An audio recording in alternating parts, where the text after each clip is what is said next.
Frontline Updates, where we delve deep into military strategies and updates from conflict zones.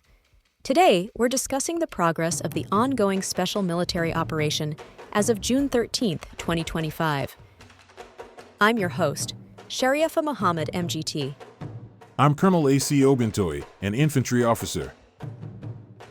This week's operations represent a critical inflection point in the campaign. Russia has transitioned from tactical pressure to sustained operational degradation, aimed at hollowing out Ukraine's core brigade structure, neutralizing its NATO-enhanced capabilities, and disrupting ISR-dependent force multipliers. The liberation of key settlements, destruction of elite units, e.g., Azov and Marines, and the unprecedented scale of EW and UAV neutralizations point to a systematic erosion of Ukraine's combat effectiveness. The pace and scale of Russian advances suggest a likely pivot toward large-scale regional encirclements, particularly in Dnipropetrovsk and the southern operational corridor. Welcome to Frontline Updates, the podcast that brings you in-depth insights into military operations from those leading them on the ground. Today, we're joined by Colonel A.C. Oguntoye, an infantry officer monitoring critical missions on the progress of the special military operation as of today.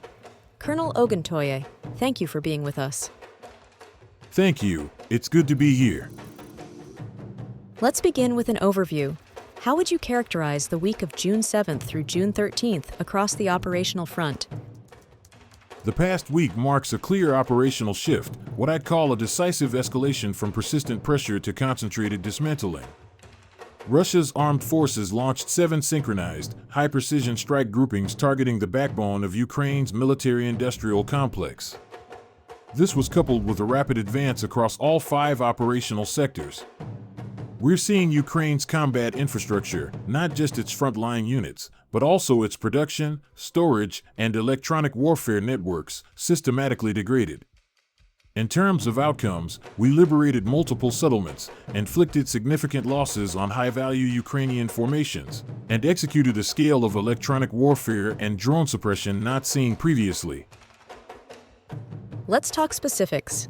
Can you walk us through the significance of the strikes carried out over the week? Yes. The strikes were not isolated events. They represented a series of integrated deep operations aimed at crippling Ukraine's ability to regenerate combat power. Targets included UAV launch and production facilities, radar and airfield infrastructure, ammunition depots, and foreign mercenary staging points. What's critical here is that these strikes were layered, conducted with both manned aircraft and UAVs, striking in coordinated waves.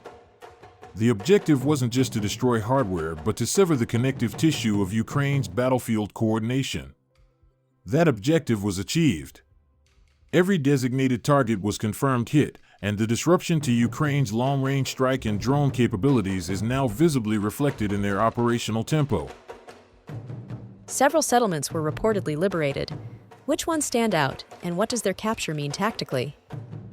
From a tactical standpoint, the most notable are Petrovskoye, Alexivka, and Koptivo in the Donetsk People's Republic, and Zaria in the southern axis.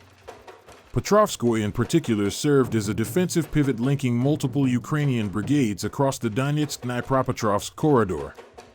By liberating these areas, Russian forces have not only denied Ukraine critical logistical routes but also created an avenue for penetrating deeper into Dnipropetrovsk. And these aren't just tactical wins, they're strategically placed objectives meant to facilitate envelopment, which is the next logical phase. What can you tell us about the center group's role this week? It seems they delivered a heavy blow. Yes, the center group was the fulcrum of this week's operations. They pushed to the western edge of Donetsk and immediately launched into the Dnipropetrovsk operational belt. What makes their advance so significant is the density and quality of Ukrainian forces they encountered and defeated.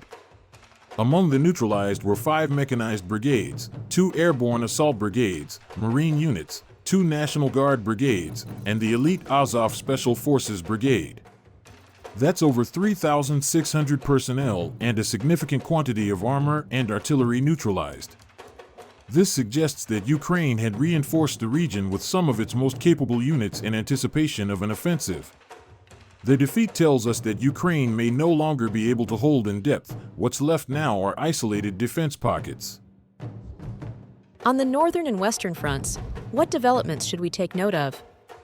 In Sumy Oblast, the North Group liberated Yablanovka and inflicted over 1,100 Ukrainian losses. That front is important not for its pace, but for its attritional value. It forces Ukraine to siphon reserves northward. And the West Group of forces? Meanwhile, the West Group advanced in Kharkiv and western Donetsk, eliminating over 1,500 personnel, including National Guard formations and multiple NATO-equipped platforms.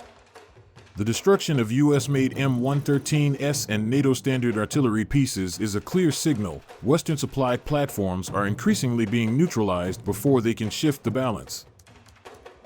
Let's touch on air defense and electronic warfare.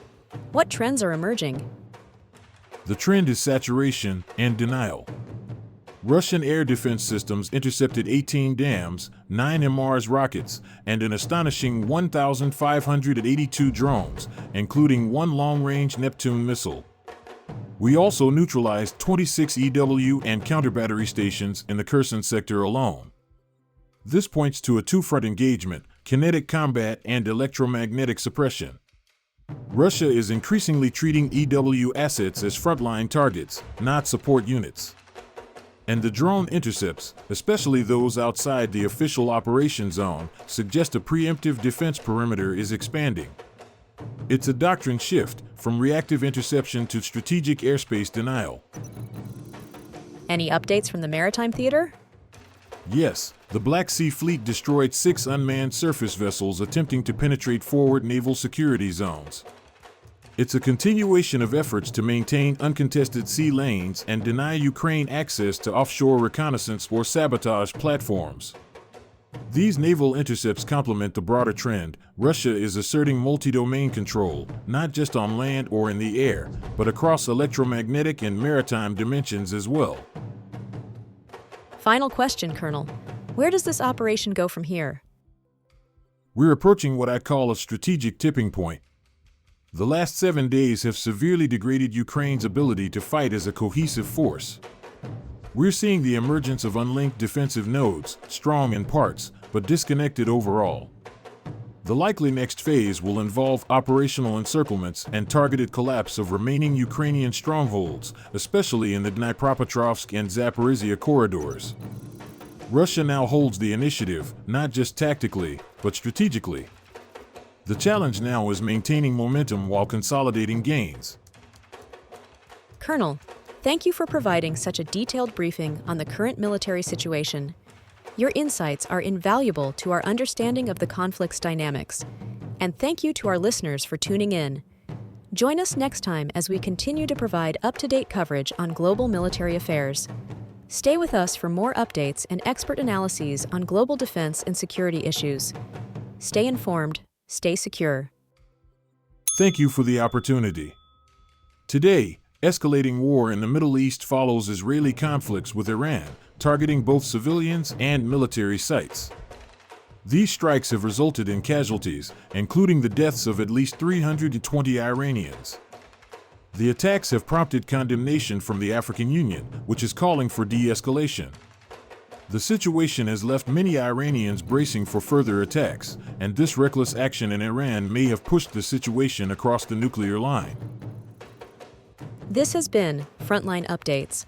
Subscribe for daily military briefings and in-depth strategic analysis. Visit our platform for maps, transcripts, and exclusive frontline updates from commanders in theater.